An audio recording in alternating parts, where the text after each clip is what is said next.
Mas pode ser que haja irmãos que comecem a se desviar da verdade. Agora, algo importante aqui no texto é o critério que você usa para constatar a falta dos irmãos. De novo, leia lá comigo Tiago, capítulo 5, verso 19. Meus irmãos, se algum entre vós se desviar da verdade, esse é o critério. Como é que nós aferimos se alguém está se desviando? O critério é a verdade. O critério é a palavra de Deus. A verdade está estabelecida na Escritura. Foi por isso que ao orar, Jesus pediu ao Pai que santificasse os seus filhos na verdade, que é a palavra. A tua palavra é a verdade. Esse é o critério do Senhor. A Escritura inspirada pelo Espírito Santo é que diz o que é pecado, o que não é pecado, o que é falta, o que não é falta, o que é e o que não é estar desviado. Nós nos desviamos da verdade. E a nossa igreja, particularmente presbiteriana do Brasil, leva isso tão a sério, que lá no nosso código de disciplina, que define como é que nós disciplinamos pessoas, como é que nós chamamos membros ao arrependimento, vai dizer o seguinte, ele vai definir o que é uma falta, o que é um pecado. E a definição que você tem lá, que você encontra lá é a seguinte: falta é tudo o que na doutrina e prática dos membros e concílios da igreja não esteja de conformidade com os ensinos da Sagrada Escritura, ou transgrida e prejudique a paz, a unidade, a pureza, a ordem, a boa administração da comunidade cristã. E aí então depois vem um parágrafo único que diz assim: nenhum tribunal eclesiástico poderá considerar como falta ou como pecado, ou admitir como matéria de acusação, aquilo que não possa ser provado como tal pela Escritura, segundo a interpretação dos símbolos da igreja. O que quer dizer isso?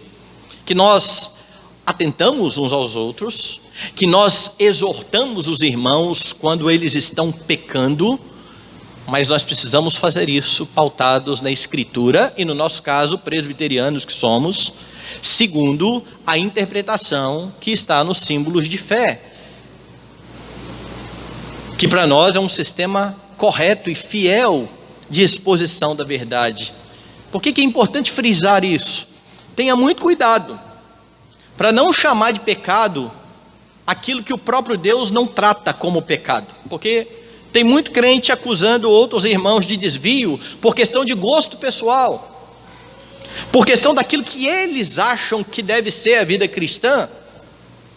Não sou eu que defino o que é pecado, não sou eu que defino como é a vida cristã, isso é definido pela Escritura, isso é pautado pela Escritura. É por isso que é muito sério, ou muito séria, a questão de perceber a falta e chamar a atenção do faltoso, porque é preciso estar enraizado na verdade, com os pés bem firmados na verdade que é a Escritura.